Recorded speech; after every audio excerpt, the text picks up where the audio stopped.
Ada orang benda tu benda baik, tapi kaedahnya tak betul. Dia tipu klaim. Dalam bekerja, tipu klaim, overtime, mileage, tipu. Bila tipu klaim, tipu mileage. Ingat ya, mileage dan overtime ni bukannya menambah pendapatan. Dia hanya klaim balik apa yang telah kita belanjakan sepatutnya. Malahan tak boleh cover pun keseluruhannya daripada apa yang kita belanja. Itu hanya sebagai satu remedy sahaja, sebagai satu bantuan sahaja kepada kita untuk klaim balik sekadar ikut kelayakan kita. Tapi ada orang dah salah konsep. Dia ingat ini merupakan tambahan pendapatan. Sampaikan dia boleh dengki dengan orang lain. Wah, banyak overtime lah ni. Kawan tu office boy, budak pejabat. Memang betul ke overtime dia tinggi, dia hantar surat banyak-banyak tempat dia pergi, tapi spoket berapa kali tukar sebulan. Motornya servis berapa kali, pancit tayar berapa kali. Benda ni tak boleh cover pun sebenarnya. Tapi itulah satu kemudahan yang diberikan. Malahan ada orang tak klaim pun. Kadang-kadang pergi kursus, kan? Datuk Ghaffar pergi kursus, kadang tak klaim pun mileage dia pergi kursus tu. Kalau ikut kan pergi meeting semua boleh klaim, tapi kadang malah nak klaim. Kan, tak apalah, biarlah, tak apalah kadang-kadang. Sebab apa? Mileage ni hanya bukannya menambah pendapatan, tak ada. Minyak kita keluarkan. Tu belum cerita lagi RFID. Kejap naik, jap tak, jap naik, jap tak.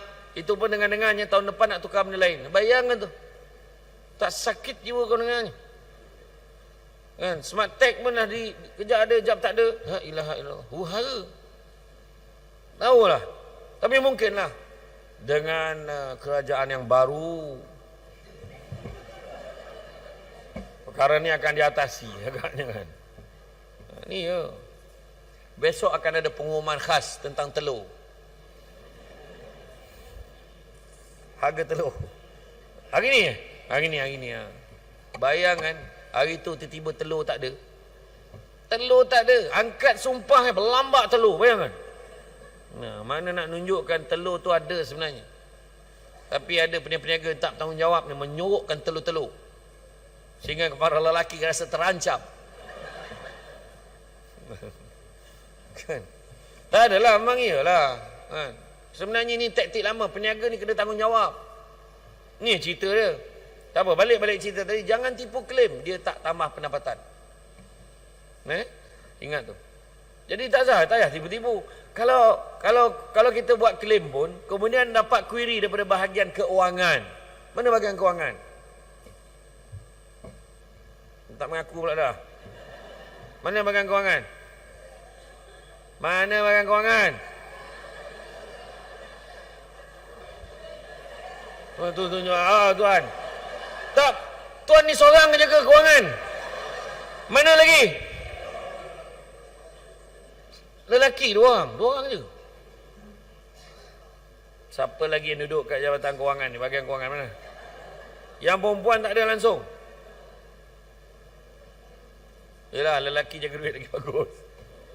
Nah, bahagian kewangan kadang dia buat query. Kenapa klaim mileage ni lebih banding orang lain, sedangkan semua pergi kursus yang sama? Kita pun marah, macam duit mak bapak kau. Sebab bukan duit mak bapak dia lah dia tanya soalan tu. Benda tu kena amanah, kena confirm. Besok kalau kita main bayar je, besok bahagian kewangan akan bertanggungjawabkan kenapa bayar ni. Tu sebab dia tanya, jawab je lah dengan jujur. Memang itulah klaim saya. Kerana pertama, saya tak tahu jalan. Dekat roundabout tu je 3 kali saya pusing. Saya tak tahu simpang mana satu nak saya tuju. Jawab ajalah. Jadi kemudian kita tahulah nak slash ke, nak lulus ke tak. Faham? Jangan kita tipu. Benda baik diizinkan oleh Allah, niat kerana Allah. Contoh katalah saya, Datuk Ghaffar dengan Cik Zulfadli, kami bertiga tubuhkan satu persatuan untuk bantu ibu-ibu tunggal seluruh negeri Perak. Dan kami sangat committed dan fokus. Kami tak bantu, anak yatim pun tak bantu, hanya ibu tunggal saja. Dan kami namakan persatuan kami ini PLP, Pertubuhan Lelaki Prihatin. Jadi benda tu benda baik tak? Benda baik, bantu ibu tunggal. Caranya mesti diizinkan oleh Allah. Kita bantu bagi bantuan kat satu-satu, kita pergi ramai-ramai pergi. Kan? Dan yang ketiga, niat kerana Allah, baru dapat pahala ibadah. Tapi kalau ada yang niat, aku dapat selfie jadilah, mungkin ada pahala tapi tak sebanyak pahala ibadah tadi. Niat kerana Allah, niat kerana Tuhan, insya-Allah dapat pahala ibadah. Tapi kalau tiba-tiba kaedahnya tak betul, contohnya tiba-tiba Tuan Zulfadli kata, Datuk Ghaffar, Samsul Debat, rumah yang last ni you all tak payah pergi. Tak apa, saya hantar seorang-seorang. Saya mulalah tanya Tok Ghaffar, apa cerita tu? Tok Ghaffar kata, tak tahulah. Kami pun tinjau, rupa-rupanya ibu tunggal yang terakhir ni bukan kaleng-kaleng. Mukanya sikit-sikit lagi macam Cut Tari dengan Luna Maya. Patutlah dia tak bagi kita pergi. Tapi Ustaz Zulfadli ni tak macam tu. Ni contoh yang menyebabkan kita tak dapat pahala ibadah.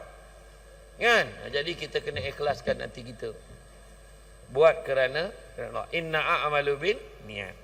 Niat kita apa yang kita nak buat. Itu sebab kita selalu cerita pasal tu. Itu sebabnya kita nak kejar ni kebahagiaan ni, kerja kena jaga tip-top. Carilah rezeki yang halal, bersih dan lurus. Halal maksudnya tidak mengandungi kedurhakaan kepada Tuhan. Bersih maknanya apa? Tidak menyebabkan kita lupa. Lurus maknanya bersesuaian dengan kehendak, peraturan dan undang-undang. Itu sebabnya kadang susah kan, ini tak boleh, itu tak boleh. Itu sebab kalau kita tengok kat dalam TV tu, seorang pegawai telah pun ditahan akibat menerima wang suapan sebanyak bla bla bla bla. Contoh kan, kita pun cakap, itulah dia tak bersyukur, itulah siapa suruh. Lain kali ingat, itulah ada helok pangkat tinggi-tinggi buat perangai, padan muka kau. Jangan cakap macam tu. Dia baru dituduh.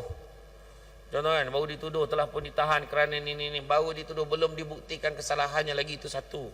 Yang kedua, bila kita bercakap tu seolah-olah kita lagi baik pada orang tu. Jangan cakap. Kita belum diuji. Kita cakap entah benda ni. Kita pernah tak bayangkan orang datang kat bilik kita, bawa satu beg duit, penuh duit, padat, buka zip, zap, duit aja. Tolonglah ejah sikit, tolong. Masa tu belum tentu lagi kita lagi baik daripada orang yang kita cakap tu. Tu sebab kita cakap, kalau nampak orang kena tangkap, nampak orang, kita nampak dalam Facebook, kita nampak dekat dalam, kita nampak dalam media sosial, nampak orang kena tuduh lah apa semua, terus angkat tangan doa. Ya Allah Tuhanku, jauhkanlah aku daripada ujian seperti ini. Tu je. Nampak tak? Jangan kita kutuk orang tu, kita pun belum tahu lagi baik lagi pada orang tu. Kan, hati-hati. Nampak orang tu kahwin, isterinya 3, gatal, nak mampus. Jangan cakap macam tu. Tu doa, ya Allah jauhkanlah aku pada ujian seperti ini. Ya Allah kalau ya pun janganlah lebih 2. Macam tu, contohlah. Contohlah, makna doa terus. Faham? Ini ngutuk, gatal, nak mati, buang tebiat. Kita belum diuji lagi tau. Betul. Macam orang lelaki kan. Janganlah kau cakap, aku macam mana pun tu lah bini aku. Tak ada dah orang lain. Yang seorang pun tak larat, yang lebih pula. Oh cakap depan semua orang. Tiba-tiba je.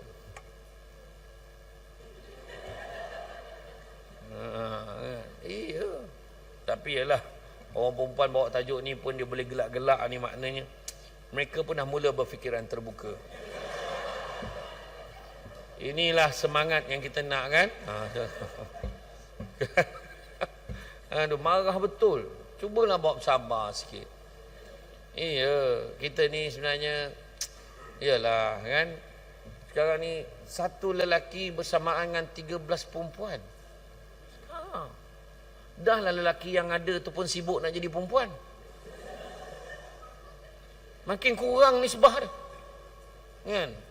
Jadi kemana lagi kasih? Dah lah orang lelaki ni kaya dengan kasih sayang. Kemana lagi nak dicurahkan?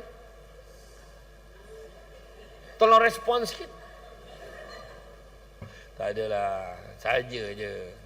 Lepas ni hantar mesej dekat Ustaz Zulfadli, pastikan jangan panggil penceramah ni lagi, menghasut gitu kan. Tak adalah, saya cakap dia betul je. Cuma saya pesan lah pada orang perempuan, kalau kita marah, jangan marahkan poligami tu, marahkan orangnya.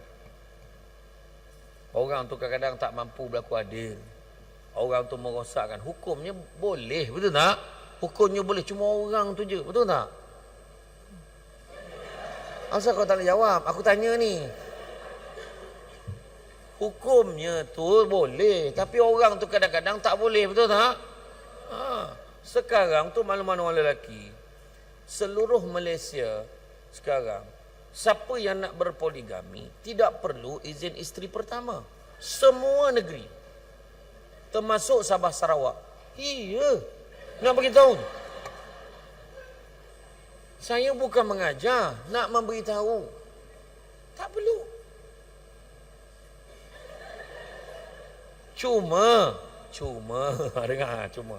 Cuma prosesnya di mahkamah, hakim akan panggil isterinya tu ketika suami nak berpoligami. Contoh, Tuan Zulfadli bukan nama sebenar. Betul kamu nak berpoligami? Betul, dia kata. Dia pun tanya pada isterinya, sekarang ni suami kamu nak berpoligami, kamu setuju ke tak setuju? Kamu rasa macam mana? Saya bantah yang Arif. Kenapa pula? Saya tak boleh terima. Hati saya rasa dikhianati. Contoh, dia jawab macam tu. Maka hakim kata, dengan ini saya mengumumkan permohonan saudara Zulfadli ini diluluskan. Kalau itulah jawapan yang korang bagi. Sekarang suami kamu nak berpoligami, apa pandangan kamu? Dia dah janji dengan saya. Macam mana pun saya lah satu je. Sekarang sikap lain pula. Jadi saya bantah. Hakim luluskan permohonan Tuan Zulfadli. Tapi kalau dia cakap, tu buat perempuan, jangan emosi dalam mahkamah. Sekarang suami kamu nak berpoligami. Kamu, apa pandangan kamu? Yang Arif, saya redha. Saya terima. Sebulat suara, tanpa sebarang bantahan. Itu satu cara tak emosi. Satu cara lagi, cakapnya nah, ni saya ajar ni. Yang Arif, saya bantah. Kenapa? Kerana saya bimbang akan berlaku penganiayaan dan kezaliman pada baik saya maupun perempuan yang bakal dinikahinya nanti. Kerana dengan saya sendiri pun yang Arif, beliau gagal berlaku adil. Dengan ini saya kemukakan salinan penyata keuangan bank saya yang mana kegagalan beliau untuk bank in dan memberikan kepada saya wang nafkah setiap bulan. Pertama. Yang kedua, kelengkapan di rumah. Saya tunjukkan risit-risit dan bil-bil di rumah. Kebanyakannya saya yang beli. Barang-barang dapur saya yang siapkan. Malahan seluar Superman beliau saya yang belikan. Jadi bagaimana yang Arif? Jadi dengan hal ini permohonan letih ditolak. Faham? Macam tu, perempuan kena tahu hak. Jangan kau mengamuk tak tentu pasal. Relax dulu, tenang. Jaga maruah wanita. Tak ada lagi. Mengamuk bergumpal kat dalam mahkamah ni. Tarik rambut. Nak mati. Mapulah kau, jantan tak berguna. Jangan. Betul tak? Dia sebenarnya itu. Hakim tanya, hakim akan panggil isteri ni sebab tanya. Sekejap, tajuk dia lain. Tajuk dia lain. Betul lah, sejahtera kan? Sejahtera di pejabat dan di rumah dan di pejabat. Tu maksud dia. Ni saya beritahu hak orang perempuan.